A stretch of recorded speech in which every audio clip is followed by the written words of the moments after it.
Let's try this for the 14th time. Welcome to J-Rod Fishing. We are going to talk about crappies and bass.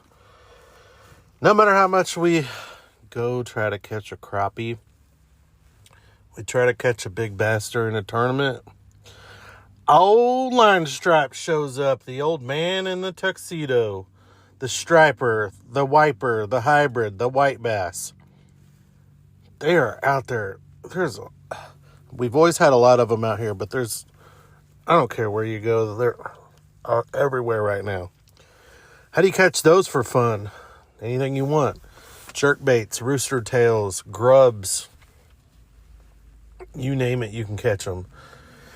If some start to set up deep, the spoon and a blade bait works amazing on crappie and white bass, but especially the white bass. If you've got slab on, got something from like a War Eagle spoon or a Dixie Jet spoon, there's a lot of different options out there, but what a great way to catch them on the bass and the crappie. Well, the crappie have been getting bigger. You can still catch the numbers in the condo docks, but now you can kind of start going around to those shallower piles or laydowns or rock transitions or bluff ends, and they're in open enough water to where you can catch them on a jerk bait. So that's been my go-to, and then you can kind of milk them. We've been using an MML lures, hand-tied. They're marabou jigs, there's bucktail jigs, there's just any kind of hand tie with hair in it. I like to use in the winter. It works good all year, but very, very good right now. This is the time of year where it really, really shines, and I think you kind of trick those bigger crappie that have been live scoped to death and get very smart, or maybe you found them on a particular day that's a little bit tougher than normal. The hair jig really shines. So, Pinkie Pie, any kind of gold miners, there's a bunch of lures that he makes. He's mostly on Facebook, MML Lures. And then, if you want to catch some absolute giants, go with the jerkbait. That's why I kind of stay with the jerkbait.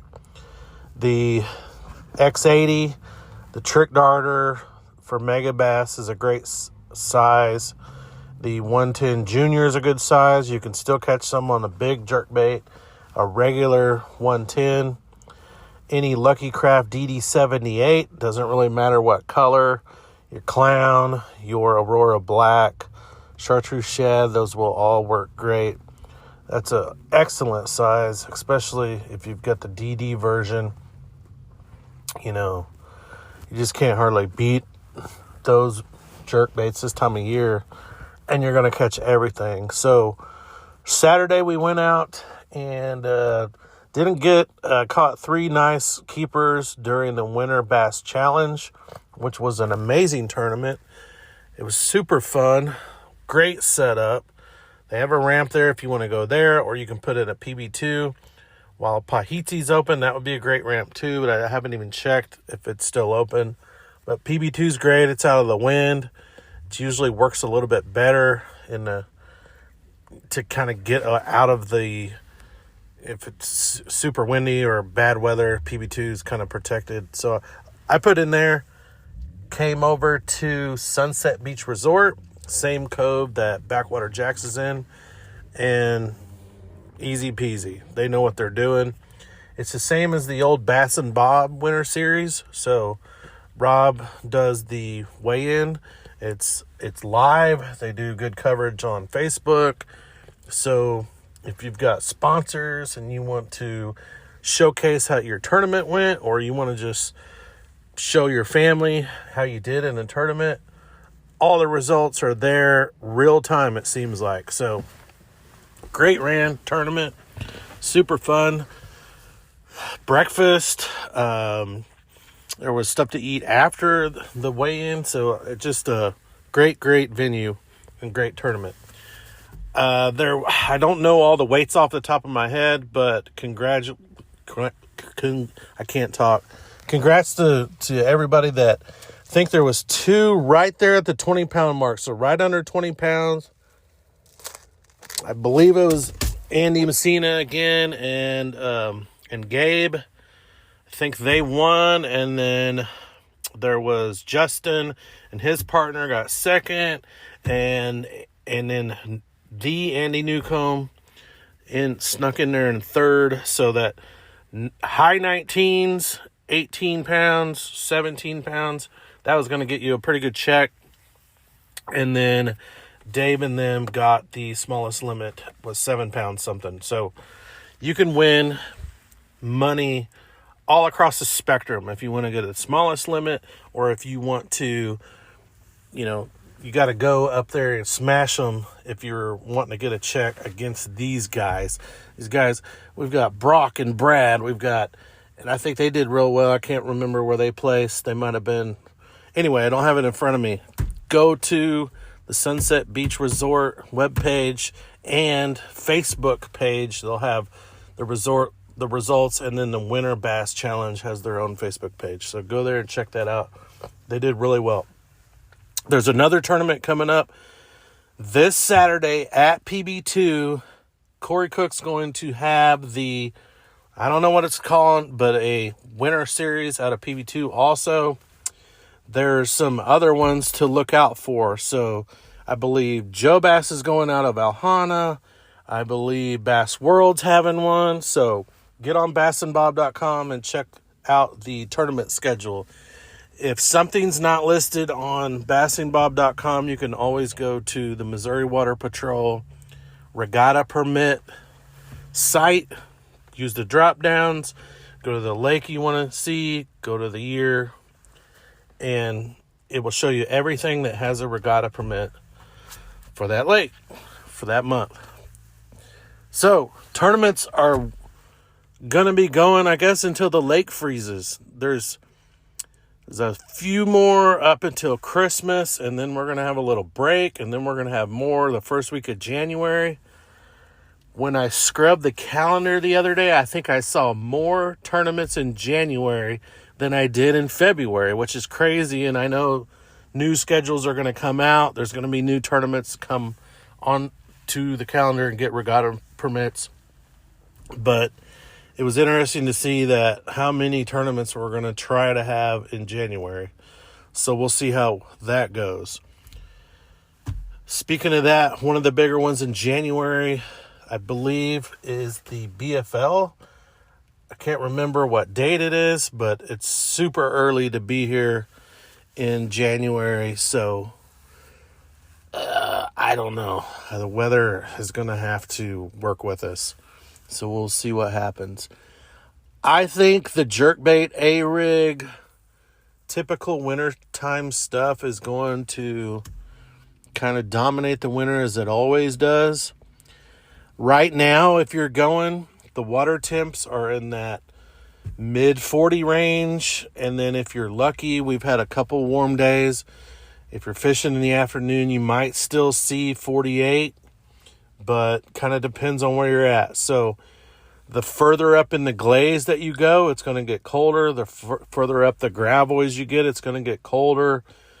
If you're in the mouth in the main lake from Tollbridge to Shawnee Bend to, Buck Creek, mouth of the Gravois, all the way to the dam, you're going to still be able to find 47, 48 degree water. And I have not been in the Niangua looking at the fish, looking at who did well. I'll bet the Niangua is hopping right now. So I don't know what the water temps in the Nianguas, but I wouldn't count that out. If you live that way, I would definitely be checking the Niangua area, not only from Four Corners, but, all the way up to Hahatonka, depending on how far you could get. That's got to be a great area right now, and could be another winter to where that might be a region of the lake you need to concentrate on. It all depends, because if it pops off at the dam, then we're going to see a lot more pressure down there. If the glaze keeps fishing decent It's weird. Like one day you can smash them, and the next day you're lucky to get a limit. So the glaze is kind of more of a crapshoot, it seems like. So right now you can do it anything you want all over the lake, but our water temps are going to keep dropping to where you can still catch crappie way up the river. On Sunday we went up past the 50. We're at about the 52 mile marker and did pretty well in the crappie, but I think the bass are going to get harder and harder to catch up there if the water stays really stained and keeps getting colder. You could still catch them. It's just not as easy up there after that water cools off. So down here in the Grand Glaze Bridge area, all this region is still clear enough to where you can jerk bait all you want from here to the dam. So no special tricks on the jerk bait. I had one that kind of had a slow sink. That was kind of the deal. And that I didn't do anything too tricky.